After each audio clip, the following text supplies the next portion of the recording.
Hello and welcome everyone. उम्मीद करता हूँ आप सभी बढ़िया होंगे। जिसे आप सभी लोगों का प्रीलियम से चल रहा था तो इस कारण से सीरीज को मैंने पॉज कर दिया था। बट अगेन मैं इसको स्टार्ट कर रहा हूँ यहाँ से। आज हमारा 12वां नंबर का लेक्चर, 12 नंबर का हमारा ये सेशन रहेगा। काफी इंपॉर्टेंट होने वाला है। अभी तो मैं एमसीक्यू सेशन चला रहा हूँ आप लोगों के लिए, लेकिन डोंट वरी। काफी बच्चों के मैसेज वगैरह के अकॉर्डिंग, मतलब उनके व्यू पॉइंट देखते हुए मैं कुछ टॉपिक पे भी डिस्कशन करूंगा वहां पे, जो ओरल टॉपिक रहेंगे वहां पे, है ना, जो एग्जाम ओरिएंटेड टॉपिक रहेंगे। तो उन्हीं टॉपिकों के ऊपर मैं क्या करूंगा, डिस्कशन करूंगा। तो फर्स्ट टॉपिक देखना, अभी तो मैं एमसीक्यू करवा रहा हूँ यहाँ पे, लेकिन कल या परसों में मैं आपके सामने कुछ टॉपिक भी लेके आऊंगा जो एफओ से रिलेवेंट ही रहेंगे वहां पे। ऐसा नहीं कि भाई कुछ भी उठा के मैं आप लोगों को दे रहा हूँ, है ना, इससे बिल्कुल भी नहीं रहेगा। जो आने जैसे टॉपिक रहेंगे एक प्रिडिक्टेबल रहेंगे कि हाँ एक पॉसिबिलिटी यहाँ पे, उसी के अकॉर्डिंग। और बिल्कुल भी लोड ना ले कि भाई रिजल्ट क्या होगा, है ना, मैंने इतने आटे में, मेरे इतने आटे में यहाँ पे, है ना, काफी बच्चों के मैसेज भी रहते हैं वहां पे, और आप लोग खुद भी पजल रहते हैं वहां पे। तो जो भी होगा देखो, करके तो आ गए आप। अब ऐसा तो नहीं होगा कि जो हम करके आ गए वो बदल जाएगा, बदलेगा क्या, नहीं बदलेगा, है ना। तो इससे बेस्ट क्या रहेगा कि अब जो मेंस वगैरह है तो मेंस पे फोकस कीजिए, है ना। और अभी रिजल्ट पे आ जाएगा 8 या 9 तारीख को, वैसे रिजल्ट आता है, लेकिन बिफोर प्रीवियस रिजल्ट लगभग 17 या 18 को आया था यहाँ पे। लगभग 12-13 दिन ही मिले थे यहाँ पे। अब सपोज देट यदि इस बार यदि लेट हो गया तो फिर और कितना लेट, मतलब आप वो करोगे वहां पे। तो ज्यादा वेट नहीं करना है वहां पे, आप तो लग जाओ, है ना, अपनी प्रिपरेशन को एकदम बढ़िया सा और बेहतरीन से आप लोग स्टार्ट कर दो वहां पे। ठीक है। तो ये एमसीक्यू सीरीज को हम लोग स्टार्ट करते हैं, हम लोग कंटिन्यू इसको मेंटेन कर रहे होंगे। आई होप सीरीज के जो भी क्वेश्चन रहेंगे आप उसको सारे के सारे अच्छे से नोट डाउन करते रहिए। लिटरली मैं बता रहा हूँ ये सीरीज इतना इंपॉर्टेंट रहेगा आप लोगों के लिए कि आप खुद बताओगे कि हाँ सीरीज कितना इंपॉर्टेंट है यहाँ पे। ठीक है। तो स्टार्ट करते हैं हम लोग एक बहुत ही बढ़िया। और आज के हमारा सीरीज का जो फर्स्ट नंबर का जो क्वेश्चन रहेगा, सबसे पहले बात, सीरीज का जो नेम रहेगा हमारा आईबीपीएस एफओ की सीरीज है। और 12 नंबर का जो लेक्चर हमारा आज स्टार्ट होता है यहाँ पे। ठीक है। चलिए, जस्ट गिव मी 1 मिनट। बाकी फिर बहुत ही बढ़िया और बेहतरीन से हम लोग सेशन के क्या करते हैं यहाँ पे, शुरुआत हम लोग करते हैं। चलिए, 1 मिनट, जस्ट वेट।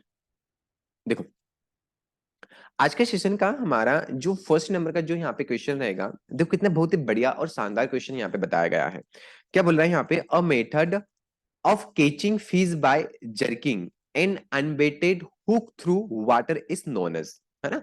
मतलब क्या होगा कि जो जर्किंग के माध्यम से, एक जर्किंग प्रोसेस भी होता है यहाँ पे, लेकिन यहाँ पे क्या होगा, unbaited hook through water is known as, है ना। तो इस प्रोसेस को हम यहाँ पे क्या बोलेंगे, तो ये जो प्रोसेस कहलाती है, स्पेशली फिशरीज साइंस की बात करें तो इसको हम क्या बोलेंगे यहाँ पे, स्नेगिंग बोलेंगे यहाँ पे, है ना। ये ध्यान रखना कि a method of catching fish by jerking unbaited hook through water is known as, इस प्रोसेस को हम क्या कहेंगे, स्नेकिंग यहाँ पे बोलेंगे। अब देखो अलग अलग यहाँ पे, जैसे कुछ फिश की बात करें तो कभी कभी इसके नाम भी पूछ लिए जाते हैं यहाँ पे कि बताओ इस फिश का साइंटिफिक नेम क्या होगा यहाँ पे। जैसे एक होता है हमारा अलग अलग फिश होगा, जैसे क्या होता है, मगुर फिश होता है, कतला होगा, रोहू होगा, और क्या होगा, मृगल होगा। तो कतला का तो नाम इजी है, इजी आपको याद भी हो जाएगा, कतला का नाम क्या होगा, कतला कतला होगा यहाँ पे, है ना। मगुर का नाम देख लेना एक बार, केलेरियस बैट्राकस देख लेना। और रोहू की बात करेंगे तो लेबियो और रोहिता को आप लोग जरूर यहाँ पे ध्यान रखना। तो चार नेम मैंने आपको बताया, इनके साइंटिफिक जो नेम रहेंगे चारों को एक बार देखना, काफी इंपोर्टेंट यहाँ पे बनता है यहाँ पे। अगले क्वेश्चन की तरफ मैं यहाँ पे बात करूं, which among the fish culture is defined as a rearing of fish in running water. मतलब क्या होगा कि जो वाटर वगैरह है, वाटर कैसे एक प्रकार से रनिंग वाटर होगा। आपने देखा होगा कि जैसे राइस का फॉर्म रहता है, तो राइस के फॉर्म में हालांकि वहां पे जो रहता है वो क्या रहता है कि मतलब स्थिर वाटर रहता है, मतलब वाटर स्टेबल रहता है। यहाँ पे रनिंग वाटर की बात करेंगे, वाटर एक प्रकार से फ्लोटिंग टाइप से रहेगा। जैसे नहर वगैरह की बात करेंगे, केनाल की बात करें वहां पे, तो इस प्रकार से जो प्रोसेस वगैरह होती है यहाँ पे, तो इस कल्चर को हम क्या बोलेंगे। तो ध्यान रखना है, ये जो कल्चर कहलाते हैं उसके नाम से स्पष्ट है, रनिंग वाटर, मतलब कुछ ना कुछ रेस जैसा सिस्टम होगा वहां पे। तो राइट आंसर हमारा क्या बनेगा, रेसवे कल्चर, इसको यहाँ पे जाना जाएगा। अब देखो यहाँ पे अलग अलग बताए गए कि जैसे पौंड कल्चर क्या होगा, केज कल्चर क्या होगा। इन शब्दों को हम लोग देखते हैं कि जो टर्मिनोलॉजी है और काफी इंपोर्टेंट यहाँ पे माने भी जाती है। देखो वहां पे जैसे मैंने रनिंग वाटर का आपको बता दिया था, यहाँ पे मैं क्या बता रहा हूँ, केज कल्चर बता रहा हूँ। ये केज कल्चर में क्या होता है, वाटर मतलब स्थायी रहता है यहाँ पे, मतलब वाटर स्थायी वगैरह है। तो वहां पे इस प्रकार से क्या बना दी जाती है, मतलब एक नेट बना दी जाती है, जैसे नेट वगैरह रहते हैं ना, वैसे के वैसे बना दी जाते हैं यहाँ पे। और इनमें क्या होती है कि जो फीस वगैरह होती है इसमें मतलब अटक जाते हैं यहाँ पे एक प्रकार से। तो cage culture is also known as net pen culture. एक बात ध्यान रखना कि जो केज कल्चर होता है, इसी को हम क्या बोलते हैं, नेट पेन कल्चर भी बोलेंगे। Consisting of net suspended in the water column with a flat flotation system around in perimeter. यहाँ पे तो जो भी वाटर वगैरह होगा तो वाटर के अंदर इस प्रकार से यहाँ पे मतलब बनाए जाते पोर्ट वगैरह, वहां पे नेट पेन बनाए जाते ताकि जो भी फिश वगैरह होगा उस जाल में वहां पे पर्टिकुलर अटक जाए। तो ये जो प्रोसेस कहलाती है, इस प्रोसेस को हम क्या बोलेंगे, केज कल्चर के नाम से भी हम लोग यहाँ पे जानते हैं।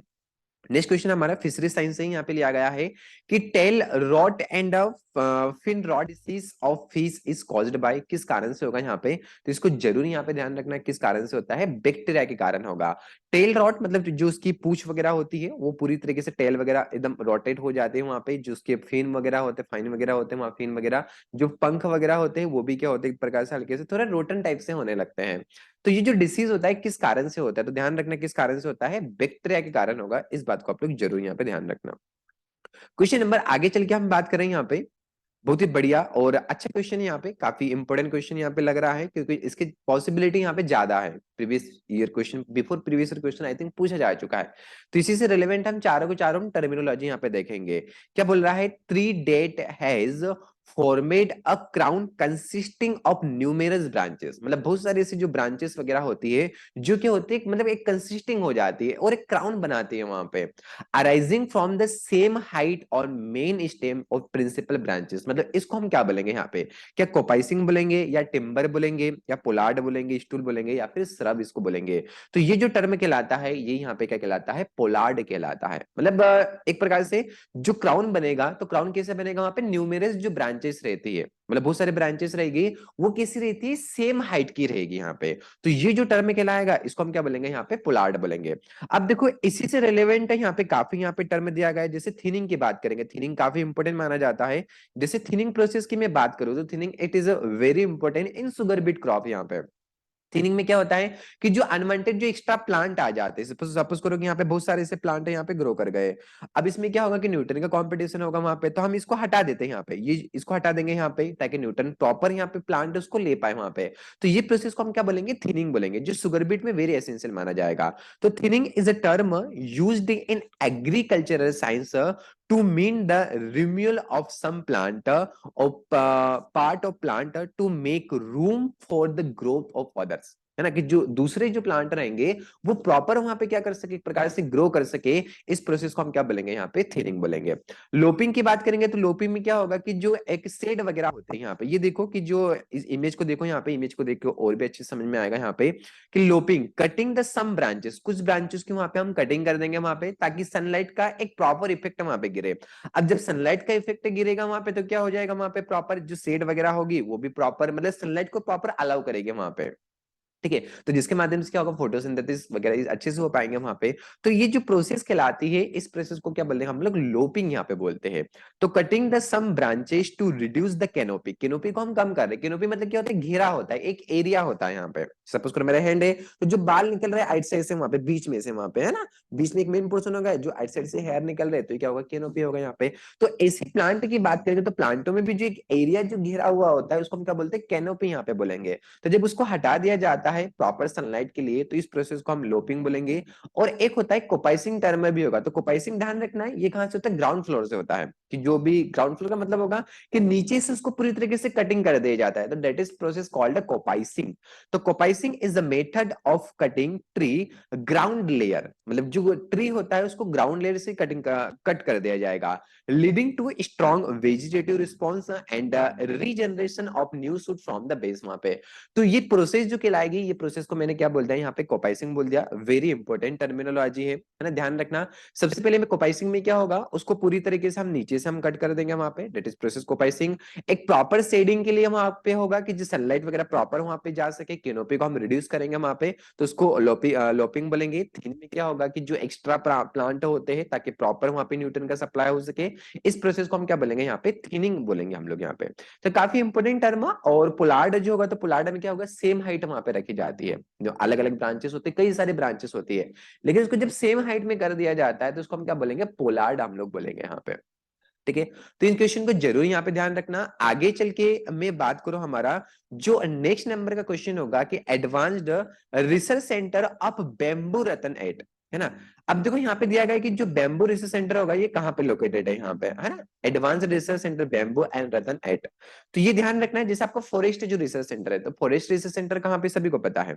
मैं फॉरेस्ट रिसर्च सेंटर की बात करूं तो फॉरेस्ट जो रिसर्च सेंटर होगा वो कहाँ पे होगा, देहरादून में होगा।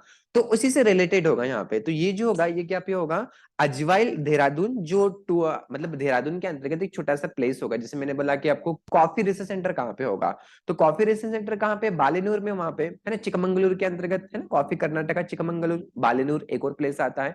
तो वैसा का वैसा यहाँ पे ध्यान रखना। तो अजवाइल जो एक प्लेस का नाम है इसको जरूर यहाँ पे ध्यान रखना, लेकिन है देहरादून में। यहाँ पे 2004 में क्या हुआ था, ये स्टेबलाइज्ड हुआ था।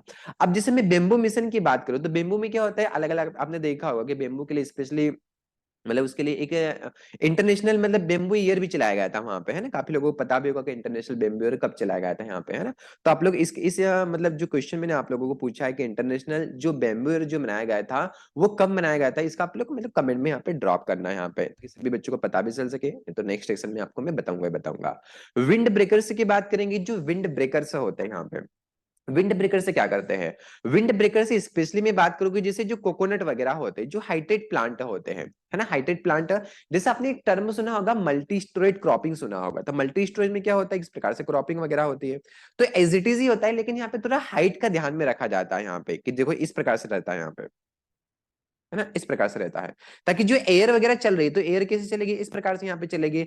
अब एयर का फ्लो ऐसे धीरे धीरे जाएगा तो वो क्या हो जाएगा कि जो एयर का जो फ्लो रहेगा वो धीरे धीरे क्या होते जाएगा, एक प्रकार से कम होते जाएगा। सपोज करो एयर इधर से आ रही है यहाँ पे, तो एयर पर इससे टकराएगी यहाँ पे, डायरेक्ट तो नीचे नहीं जाएगी यहाँ पे, तो इस पेड़ से टकराएगी, धीरे से ऊपर जाएगी और फिर ऐसे ऐसे यहाँ पे जाएगी, तो इसकी रेडियस स्पीडिंग क्या हो जाती है, वहां पे कम हो जाती है। तो पूछा जाता है कि जो विंड ब्रेकर्स होते हैं इसको कौन से डायरेक्शन में लगाना चाहिए, काफी इंपोर्टेंट क्वेश्चन बनता है, बहुत ही फेमस होगा।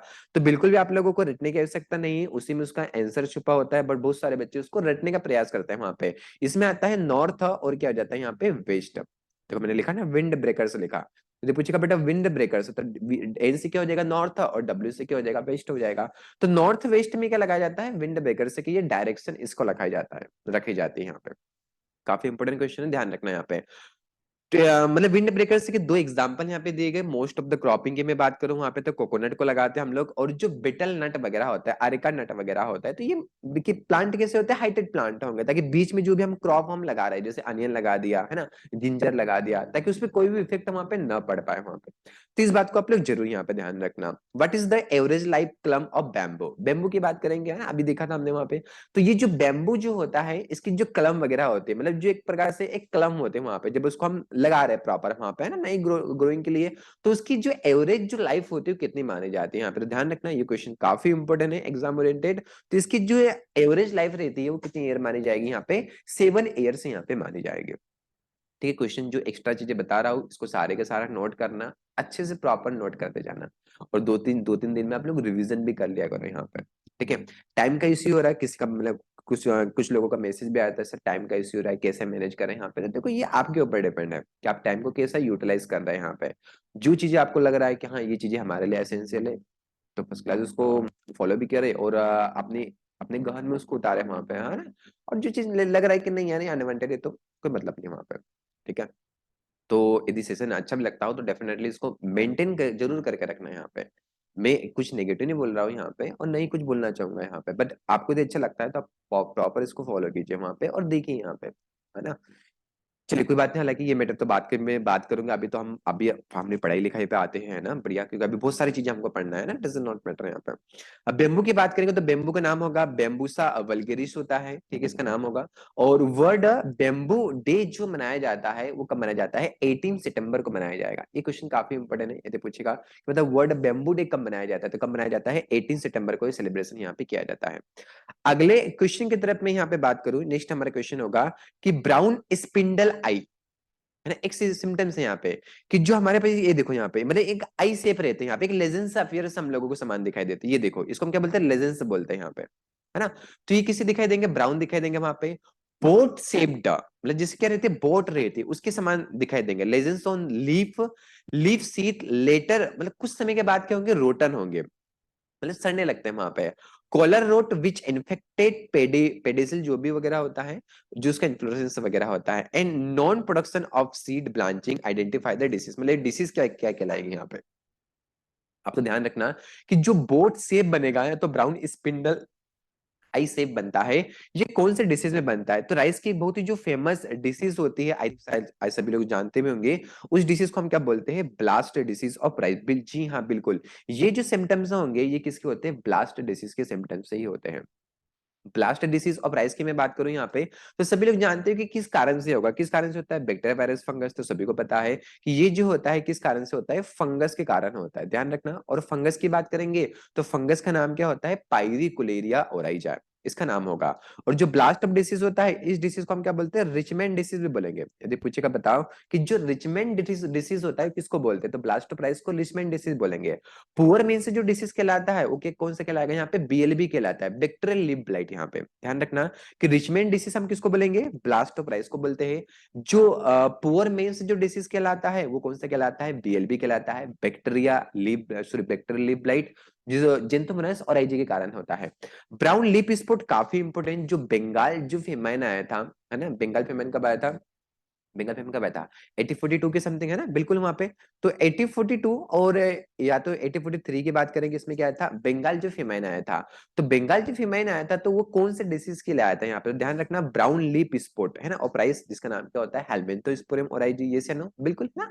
तो हेलमिंथोस्पोरियम जो ओराइजी होता है, brown leaf spot of rice का नाम होता है। यहाँ पे इसको मैं यहाँ पे देख लेना, यहाँ पे जो बंगाल फेमाइन का कारण बना था। यहाँ पे खीरा डिसीज तो पता ही, यहाँ पे जिंक की डेफिशिएंसी के कारण होता है यहाँ पे, ठीक है। और टुंगरू डिसीज एक वायरल डिसीज होता है यहाँ पे, जो नेफोटोटिक्स वायरसेस के कारण होता है ना? टुंगरू यहाँ पे ध्यान रखना, काफी इंपोर्टेंट है। और इसके कुछ सिम्टम्स भी यहाँ पे पूछे जाते हैं टुंगरू के बारे में, और अपने किसके बारे में पूछे जाते हैं? बीपीएल के बारे में। जैसे पूछते हैं ना वहाँ पे टुंगरू से ही आता है, तो कोई क्वेश्चन ध्यान में नहीं आ रहा है, बहुत ही फेमस क्वेश्चन है। चलो फिर नेक्स्ट क्वेश्चन में मैं इसको जिक्र करूंगा यहाँ पे, कि इससे क्या रिलेवेंट है यहाँ पे बन रहा था। हाँ, जो टुंगरू, याद आएगा, है ना? कि जो टुंगरू जो डिसीज होता है, टुंगरू की बात करूं तो टुंगरू डिसीज का जो वेक्टर इसका पूछा जाता है यहाँ पे। देखो मेरे को याद नहीं आ रहा था, लेकिन उसी में आंसर मैंने देखा कि हाँ, मैंने इसे ही पकड़ा था। तो टुंगरू में क्या आता है? जी आता है। जी से क्या हो जाएगा? ग्रीन लीफ होपर होता है। क्या होगा? Green leaf hopper. तो यदि पूछेगा कि जो टुंगरू डिसीज होता है राइस में, इसका जो वेक्टर होगा, इसका वेक्टर कौन माना जाएगा? तो इसका वेक्टर कौन माना जाएगा? ग्रीन लीफ होपर को यहाँ पे ध्यान रखना। कुछ चीजें मैंने बहुत सारी चीजें एक्स्ट्रा बताई, इसको जरूर आप लोग नोट डाउन करके यहाँ पे रखना। A wheat plant affected with Karnal बंट, मतलब व्हीट का जो प्लांट है अफेक्टेड एक डिसीज होता है, करनाल बंट। या तो जो करनाल बंट जो डिसीज होता है, इसको मैं क्या बोलता हूँ? इसको केपीसी भी बोलता हूँ। इसको क्या बोलता हूँ? केपीसी, शॉर्ट फॉर्म में केपीसी डिसीज बोलता हूँ। जो करनाल बंट डिसीज होता है इसको करनाल बंट बोलेंगे, या तो इसको क्या बोलते हैं? पार्शियल बंट भी बोलते हैं। ध्यान रखना, इसको हम क्या बोलते हैं? पार्शियल बंटर, या तो इसको हम क्या बोलते हैं? वीट का कैंसर डिसीज भी बोलते हैं। ऐसे पूछा जाता है कि बताओ वीट का जो कैंसर डिसीज होता है वो किसको बोलते हैं? तो किसको बोलते हैं? करनाल बंटर को ही यहाँ पे बोलते हैं यहाँ पे। अब इसमें क्या होता है कि जब करनाल बंटर जब ये डिसीज लगता है, हालांकि 1939 में इसको करनाल में डिस्कवर किया था, और एक साइंटिस्ट थी जिनका नाम क्या था? मित्रा नाम के साइंटिस्ट है, ये से बिल्कुल, है ना? इन्होंने डिस्कवर किया था यहाँ पे। तो जो करनाल बंटर जो डिसीज लगेगा एक फंगल डिसीज होता है, और जब ये डिसीज अटैक कर जाता है ना, तो वहां पे क्या होता है? फिश जैसा स्मेल होता है ना? फिश जैसा स्मेल आने लगता है। तो ये किस कारण से होता है? तो वहां पे एक कंपाउंड जो वगैरह होगा, तो कंपाउंड को फॉर्मेशन होने लगता है। उस कंपाउंड की मैं बात करूं तो जिसका नाम क्या होता है? ट्राई मिथाइल एमाइन को यहाँ पे ध्यान रखना। ट्राई मिथाइल अमाइन बोला है यहाँ पे। कभी कभार क्या देता है कि वो ट्राई की जगह टेट्रा दे देता है, टेट्रा। तो टेट्रा में कंफ्यूज नहीं होना है आप लोग को, क्या ध्यान रखना है? ट्राई मिथाइल अमाइन यहाँ पे ध्यान रखना है।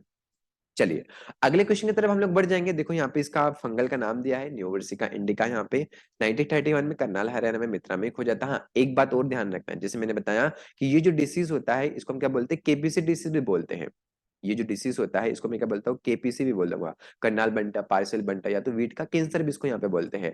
फीस जैसा जिसमें लाएगा ट्राइमिथाइल एमाइन के कारण होगा। ये काफी इंपॉर्टेंट पॉइंट है यहाँ पे, कि जो करनाल बंटा वीट एकमात्र ऐसा डिसीज होता है यहाँ पे, है ना, पूरे इंटायरली डिसीज में, कि जो तीनों के माध्यम से होगा। जैसे एयरबोर्न डिसीज भी होता है, सॉइल बोर्न भी होगा, और क्या होता है? सीड बोर्न भी होगा। जैसे अर्ली ब्लाइट और लेट ब्लाइट पोटेटो की बात करूं तो दोनों डिसीज जो होते हैं वो कैसे होते हैं? सॉइल बोर्न होते हैं। Early blight potato, late blight potato, दोनों के दोनों कैसे होते हैं? सॉइल बोर्न होते हैं। लेकिन तीनों की बात करेंगे, बताओ ऐसा कौन सा डिसीज होगा जो तीनों के माध्यम से होता है? तो कौन सा होता है? हमारा करनाल बंट। ब्लास्ट ऑफ राइस की बात करेंगे तो वो भी कैसा होता है? एयरबोर्न नहीं होता है, जरूर ध्यान रखना, है ना? ब्लास्ट ऑफ राइस की बात करेंगे तो ये भी कैसा होता है? एक प्रकार से एयरबोर्न नहीं डिसीज होगा। चलिए अगले क्वेश्चन की बात करूं यहाँ पे, which among the flowering disease of rice is known as foolish seedling disease. ऐसी कौन सी डिसीज होती है कि जिसको फुली सीडलिंगो डिसीज भी बोलते हैं। काफी लोगों को याद आ गया होगा कि जो फुली सीडलिंगो डिसीज होगा, सबसे पहली बात, ये जो डिसीज अटैक करता है ये किस कारण से अटैक करता है, फंगस के कारण अटैक करता है यहाँ पे। इसको फूट रॉट बोल दो, इसको मतलब बकाने डिसीज बोलेंगे या तो फूट रॉट डिसीज बोलेंगे। और इसके ऊपर एक हार्मोन को डिस्कवर किया था, जो साइंटिस्ट की बात करूं तो कुरोसावा। कौन साइंटिस्ट है, कुरासावा नाम के साइंटिस्ट है, एक जापानी साइंटिस्ट है। तो इन्होंने एक हार्मोन को डिस्कवर किया था इसके यहाँ से ही, मतलब इसकी एक फंगस से इसको अलग किया था वहां पे। तो उस फंगस का नाम क्या होगा, GA3 को एक्सट्रैक्टेड करने का नाम क्या था। यदि पूछा जाएगा बताओ GA3 को कौन से डिसीज से अलग किया गया था राइस का, तो कौन सा डिसीज होगा यहाँ पे, फोलिस सिडलिंगो। इसको बकाने या तो फुट रॉड भी बोलेंगे, और काज्ड बाय फंगस कारण ही होगा यहाँ पे। इन चीजों को आप लोग यहाँ पे ध्यान रखना।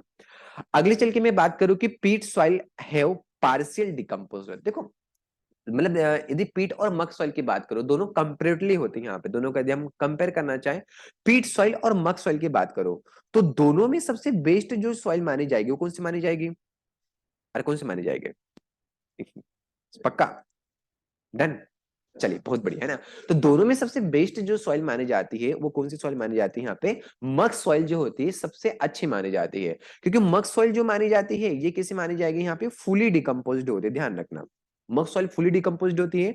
और पीट सॉइल की बात करो तो ये कैसे होती है, पार्शियल डिकम्पोज्ड होती है यहाँ पे।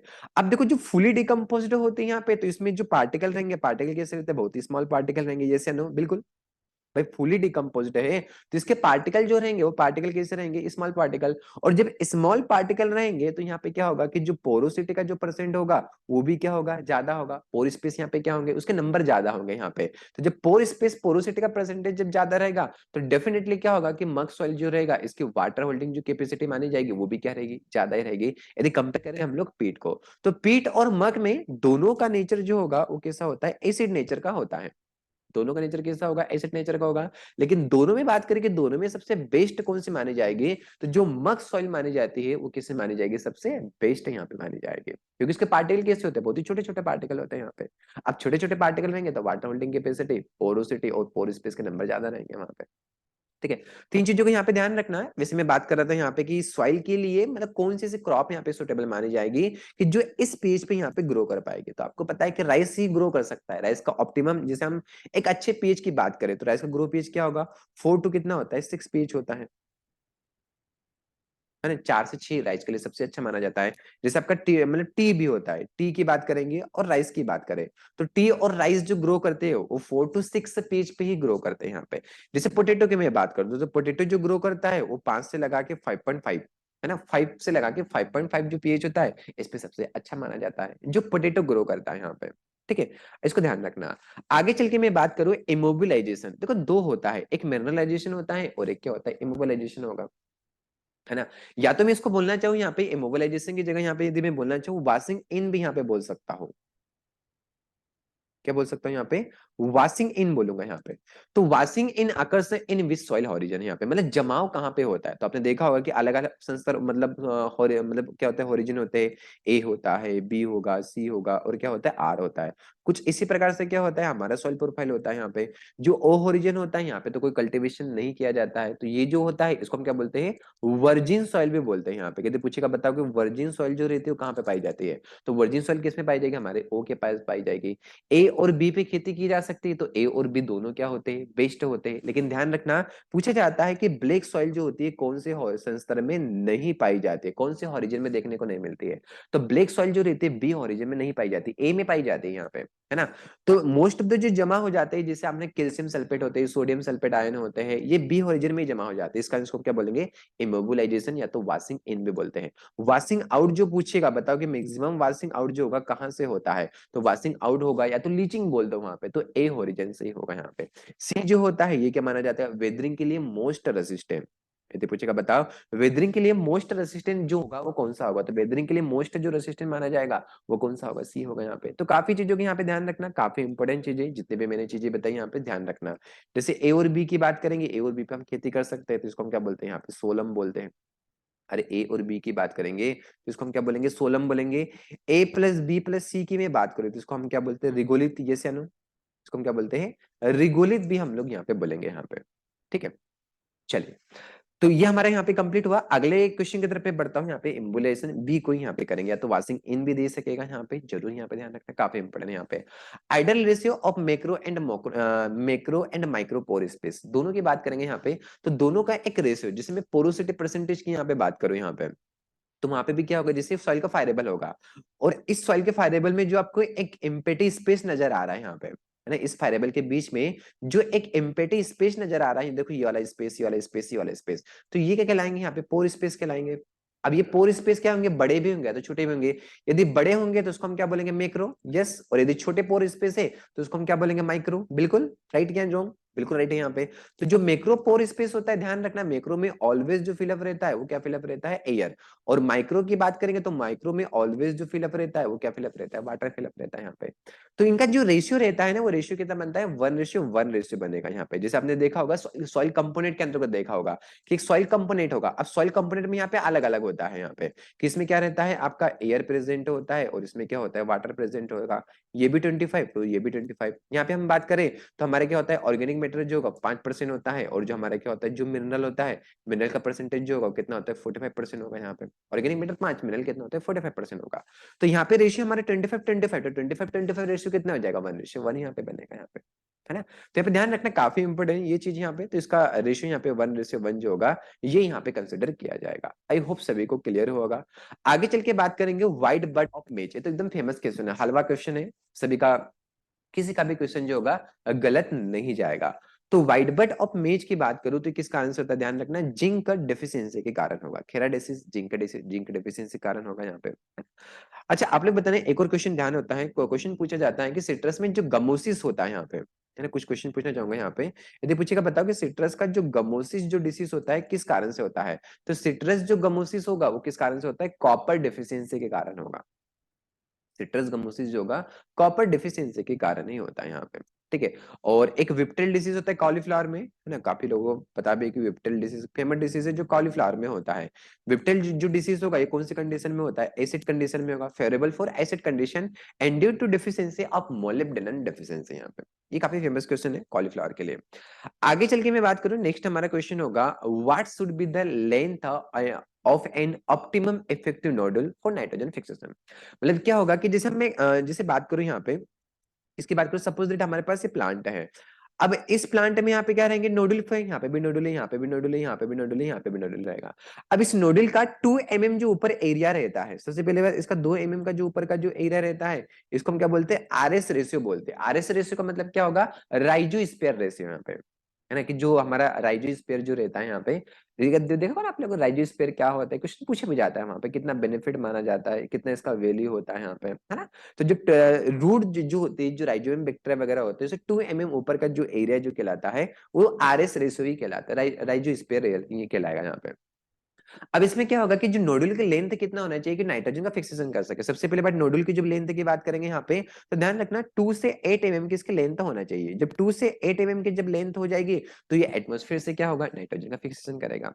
अब यदि क्वेश्चन पूछा जाएगा, बताओ कि नोडुल वगैरह का साइज बढ़ाने के लिए कौन सा एलिमेंट रिस्पॉन्सिबल होगा, तो इस नोडुल का एलिमेंट का साइज बढ़ाने के लिए बात करेंगे तो उस एलिमेंट का नाम जो होता है, उसका नाम क्या होता है, फास्फोरस होता है। यहाँ पे फास्फोरस की जो लेंथ वगैरह होती है उसको बढ़ाने का काम करता है। और फास्फोरस मोस्ट ऑफ द जो दिया जाता है वो किसमें दिया जाता है, पल्सेस क्रॉप में दिया जाता है।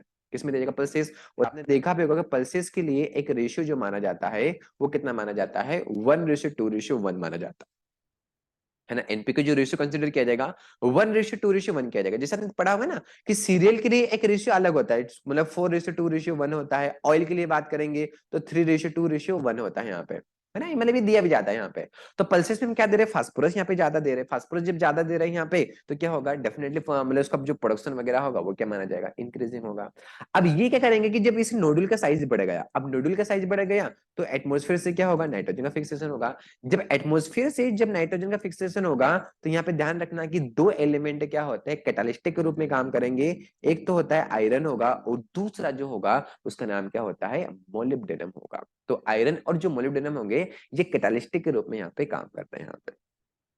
अगले क्वेश्चन की तरफ में यहाँ पे बात करूं, यहाँ पे नेक्स्ट हमारा जो क्वेश्चन होगा, कुछ यहाँ पे इंपोर्टेंट पॉइंट यहाँ पे दिए गए हैं कि जैसे जो मल्लिका एक वैरायटी होती है, मैंगो की वैरायटी, काफी फेमस वैरायटी मानी जाती है मल्लिका, है ना। मल्लिका शेरावत से भी ध्यान रख सकते हैं आप लोग। तो जो मल्लिका होगा तो मल्लिका शेरावत मतलब मल्लिका, है ना, किसी क्रॉस से बनी है। तो ये बना नीलम और दशहरी क्रॉस से। और ध्यान रखना कि Mallika it is richest source of vitamin A. Vitamin A का सबसे एक अच्छा जो सोर्स माना जाएगा वो कौन सा माना जाएगा, मल्लिका ही माने जाते हैं। बॉम्बे ग्रीन विटामिन सी का होता है, आई थिंक किसी के माइंड में चल भी रहा होगा विटामिन सी, तो वो बॉम्बे ग्रीन होती है यहाँ पे, है ना। आम्रपाली की बात करेंगे, काफी फेमस वैरायटी होती है, इसको आप ऐसे भी ध्यान रख सकते हो, आमदनी, है ना, ऐसे भी ध्यान रख सकते हो यहाँ पे। तो आम्रपाली जो बनी है वो दशहरी और नीलम के क्रॉस से बनी है यहाँ पे, है ना। और आम्रपाली एकमात्र ऐसी वैरायटी होती है कि जिसका हम सबसे कम एरिया में, मतलब डॉर्फ वैरायटी होती है। आम्रपाली जो वैरायटी होगी ये किसी वैरायटी डॉर्फ वैरायटी होगी, और इसका जो स्पेसिंग होगा 2.5 इंटू कितना होगा 2.5, इसका मतलब इतना होता है यहाँ पे इसका स्पेसिंग होगा। और 1 हेक्टर में इसके जो प्लांट आएंगे वो कितने प्लांट आते हैं, 1600 प्लांट आते हैं, ध्यान रखना। क्वेश्चन पूछा जाता है कि द मैंगो की कौन सी वैरायटी है कि जो डॉर्फ वैरायटी होगा, डॉर्फ वैरायटी वहां पे। और इसको कैसे लगाए जाते हैं इसको ट्राइंगल में लगाते हैं यहाँ पे, तो ट्राइंगल में वैरायटी जो लगाएंगे वो आम्रपाली लगाते हैं। 2.5 मीटर स्क्वायर यहाँ पे, तो कितने प्लांट आ जाएंगे, 1600 प्लांट आ जाएंगे, है ना, पता है ना यहाँ पे। ध्यान रखना काफी इंपोर्टेंट है यहाँ पे। रत्ना की बात करेंगे तो नीलम और अल्फांसो के क्रॉस से बनी। सिंधु मैंगो की सीडलेस वैरायटी होगा जो रत्ना और अल्फांसो के क्रॉस से ही यहाँ पे बनी है ना। तो आपकी जो आम्रपाली होती है, तो आम्रपाली का जो रिवर्स जो हो जाता है वो क्या हो जाएगा, आपका मल्लिका हो जाता है ना। बाकी तो ठीक ही है, सारी चीजें आप लोगों को यहाँ पे पता भी यहाँ पे, ठीक है। चलिए, मैंगो की जैसे बात करेंगे, मैंगो की बहुत सारी ऐसी वैरायटी वगैरह होती है, जैसे महाराष्ट्र में जो लगाते हैं, महाराष्ट्र में सबसे ज्यादा कौन से लगाते हैं, तो कौन से लगाते हैं, बॉम्बे ग्रीन, है ना, बॉम्बे ग्रीन भी लगाते हैं महाराष्ट्र में सबसे ज्यादा। और विटामिन सी का एक अच्छा सोर्स माना जाता है यहाँ पे। विटामिन ए की बात करेंगे तो मल्लिका शेरावत, मतलब मल्लिका जो होता है विटामिन ए का एक अच्छा सोर्स यहाँ पे माना जाता है यहाँ पे, ठीक है। अगले क्वेश्चन की बात करूं यहाँ पे, तो कुछ फार्मर के बारे में, जो फार्मर वगैरह होते हैं, फार्मर की अलग अलग कैटेगरी होते वगैरह होती है, कि जिसके पास मतलब 1 हेक्टेयर से मतलब लैंड यदि कम होती है, 1 से 2 हेक्टेयर होती है, 2 से 4 होगा, 4 से 10 होगा, 10 से ज्यादा होगा, तो इसको कौन से कैटेगरीज यहाँ पे करेंगे हम लोग, तो मार्जिनल जो फार्मर होते हैं, मार्जिनल फार्मर किसको बोलेंगे, कि जिसके पास जो लैंड होगी वो कितनी होती है, जो 1 हेक्टेयर से कम होती है तो उसको बोलेंगे मार्जिनल। स्मॉल फार्मर किसको बोलेंगे, जिसके पास लैंड कितना होगा, 1 से 2 हेक्टेयर होगा, उसको हम बोलेंगे यहाँ पे small farmer. Small semi medium की बात करेंगे तो 2 से 4 हेक्टेयर, 4 से 10 होगा मीडियम, और लार्ज फार्मर जो है 10 हेक्टेयर से ज्यादा होगा। काफी इंपॉर्टेंट है, स्क्रीनशॉट ले लीजिए, उन्हें तो पीडीएफ तो मैं सेंड कर ही रहा हूँ आप लोगों को, तो अच्छे से इसको देखिए प्रॉपर वहाँ पे, ताकि अच्छे से नोट डाउन भी वहाँ पे करते रहिए यहाँ पे। कुछ सीडों की बात करूंगा, जैसे न्यूक्लियस सीड होगा, इसका कलर कैसा होता है, बफ कलर होता है। मेरा ही सब्जेक्ट है, जी हाँ, बोले सीट साइंस सर आप ही पढ़ाते हैं, जी हाँ, सीट साइंस मैं ही पढ़ाता हूँ यहाँ पे। वैसे अब जो मैं आपको सामने जो कुछ टॉपिक लाऊंगा वहां पे, है ना, तो रेंडमली टॉपिक लाऊंगा, और जो रेंडमली जो टॉपिक रहेंगे वो हमारे एग्जाम ओरिएंटेड ही रहेंगे वहां पे, कि हाँ यहाँ से क्वेश्चन यहाँ से बनते हैं यहाँ पे। सर आपको कैसे पता है क्वेश्चन आएंगे, देख लेना, क्वेश्चन डेफिनेटली एग्जाम में आएंगे, है ना। चलिए कोई बात नहीं। तो न्यूक्लियस सीट का कलर कैसा होगा, बफ कलर होगा, कई कई बुकों में दिया भी, कई कई नहीं भी दिया है, एग्जाम में आप देख लेना, यदि इसका टेग कलर आता है तो बफ कलर लगाना, यदि नहीं देता है तो कोई दिक्कत ही नहीं यहाँ पे, यदि एग्जाम में आएगा तो फिर क्या है ना। ब्रीडर सीट की बात करेंगे तो इसका गोल्डन येलो कलर होता है। फाउंडेशन की बात करेंगे तो इसका व्हाइट होगा। रजिस्टर की बात करेंगे तो पर्पल, पर्पल नहीं दिया रहेगा तो ऑरेंज। सर्टिफाइड काफी इंपॉर्टेंट है, इसका अजूरा ब्लू ध्यान रखना। देखो ऑप्शन में ब्लू भी दिया रहेगा और अजूरा भी दिया रहेगा, तो फर्स्ट प्रायोरिटी क्या लगाओगे, अजूरा ब्लू को जरूर यहाँ पे ध्यान रखना। फ्रूटफुली सीड जो किसके द्वारा किए जाते हैं, फार्मर के द्वारा ही प्रोड्यूस किए जाते हैं, तो उसका टेग का जो कलर होता है वो किस दिया जाता है यहाँ पे, ओपल ग्रीन टेग यहाँ पे दिया जाता है यहाँ पे। सीड लॉट की बात करें, कभी पूछ भी लिया जाता है कि बताओ जो सीड लॉट वगैरह होता है उसका कलर कैसा होता है, तो सीड लॉट का जो कलर होता है वो कैसा होता है, ऑरेंज होता है। सीड लॉज का जो कलर होगा ऑरेंज होगा, यदि ऑरेंज नहीं दिया रहेगा तो क्या लगाओगे वहां पे, ग्रीन लगाना है यहाँ पे। इन दोनों को यहाँ पे ध्यान रखना। इन सीडों की मैं बात करूं, बताओ इनमें से ऐसा कौन सा सीड होगा कि जिसको हम क्या बोलेंगे यहाँ पे, मदर सीड के नाम से भी जानते हैं। ऐसा कौन सी सीड की कैटेगरी है कि जिसको मदर सीड के नाम से भी जानेंगे, तो उस सीड की कैटेगरी की बात करेंगे तो उसका नाम क्या होता है, बताया भी था क्लास में आपको, कैसे ध्यान रखना है। एफ से क्या आ जाएगा, फादर एंड मदर, तो फादर एंड मदर मतलब जो फाउंडेशन सीड होगा इसको हम मदर सीड भी यहाँ पे बोलेंगे, ठीक है। और बाकी ध्यान रखना कि ऐसा कौन सा सीड होगा कि जो इंडिया में नहीं प्रोड्यूस किया जाता है, तो रजिस्टर्ड सीड जो होगा इसको इंडिया में नहीं बनाया जाता है यहाँ पे। न्यूक्लियस से क्या बनेगा आपका, ब्रीडर, ब्रीडर से क्या बनेगा, फाउंडेशन, फाउंडेशन से रजिस्टर भी बनता है वहां पे। और इंडिया की बात करेंगे तो फाउंडेशन के बाद डायरेक्ट क्या बन जाता है यहाँ पे, सर्टिफाइड सीड बन जाता है। तो कभी क्वेश्चन पूछ लिया जाता है कि बताओ इंडिया ऐसी कौन सी जनरेशन होगा जिसको फॉलो नहीं करता है वहां पे, तो रजिस्टर को फॉलो नहीं करता है। फाउंडेशन से आपका रजिस्टर भी बन रहा है और सर्टिफाइड भी बन रहा है, तो इस कारण से जो फाउंडेशन सीड होता है उसको हम क्या बोलेंगे, मदर सीड भी यहाँ पे बोलेंगे यहाँ पे। जो ब्रीडर सीड रहता है यहाँ पे, ये जो ब्रीडर वगैरह होते हैं उन ब्रीडर वगैरह रिसर्च स्टेशन की बात करेंगे, फार्म स्टेशन की बात करेंगे, उनके पास भी प्रेजेंट रहता है, न्यूक्लियस भी रहता है, ब्रीडर भी रहता है। है ना। तो इन चीजों को यहाँ पे ध्यान रखना, जो एग्जाम ओरिएंटेड बताए काफी इंपोर्टेंट, यहाँ से क्वेश्चन आने की पॉसिबिलिटी यहाँ पे ज्यादा से ज्यादा यहाँ पे बनती है यहाँ पे। ठीक है, अगले तरह की मैं बोलना चाहूँ यहाँ पे, तो सेशन क्या होता है यहाँ पे, हमारा सेशन जो होता है कंप्लीट हो जाता है यहाँ पे, है ना। आई होप आप लोगों को ये लेक्चर जो एमसीक्यू सेशन है काफी अच्छा लगा होगा यहाँ पे, है ना। वैसे डोंट वरी, मैं अभी नेक्स्ट जो सेशन आई होप जो अगला सेशन होगा या तो आफ्टर वाला जो सेशन होगा, है ना, तो वो मैं एक पैनल पे लूंगा। मैं एक पैनल से मैंने बात कर ली यहाँ पे, है ना, तो उस पे मैं आप लोगों के लिए लेने जा रहा हूँ, है ना। तो उससे मैं एक मैराथन लाऊंगा, जो संडे हो सकता है कि संडे में मैराथन लाऊं पूरे सेशन की यहाँ पे। तो सबसे पहली बात, जो भी आपके दोस्त वगैरह है उसको इन वीडियो को आप पहुंचाइए वहां पे उनसे, ताकि मेरा भी एक मनोबल वहां पे बढ़े और मैं अच्छे से अच्छे क्वेश्चन आप लोगों के लिए एक जोश और जुनून के साथ करके लाऊं वहां पे। जाते जाते अपनी थम्स अप जरूर लगाइए वहां पे कि जी सर बहुत ही बढ़िया सेशन रहा, है ना। कमेंट में ड्रॉप जरूर करना यहाँ पे सेशन कैसा लगा। बाकी नेक्स्ट वीडियो में मैं जल्दी मिलता हूँ, 13वें नंबर का जो लेक्चर रहेगा मैं कल उसको अपलोड करूंगा यहाँ पे। तो आई होप सारे के सारे क्वेश्चन आप लोगों ने नोट डाउन कर लेंगे। Thank you so much, see you again, मिलता हूँ आप लोगों को, शुभ रात्रि, थैंक यू।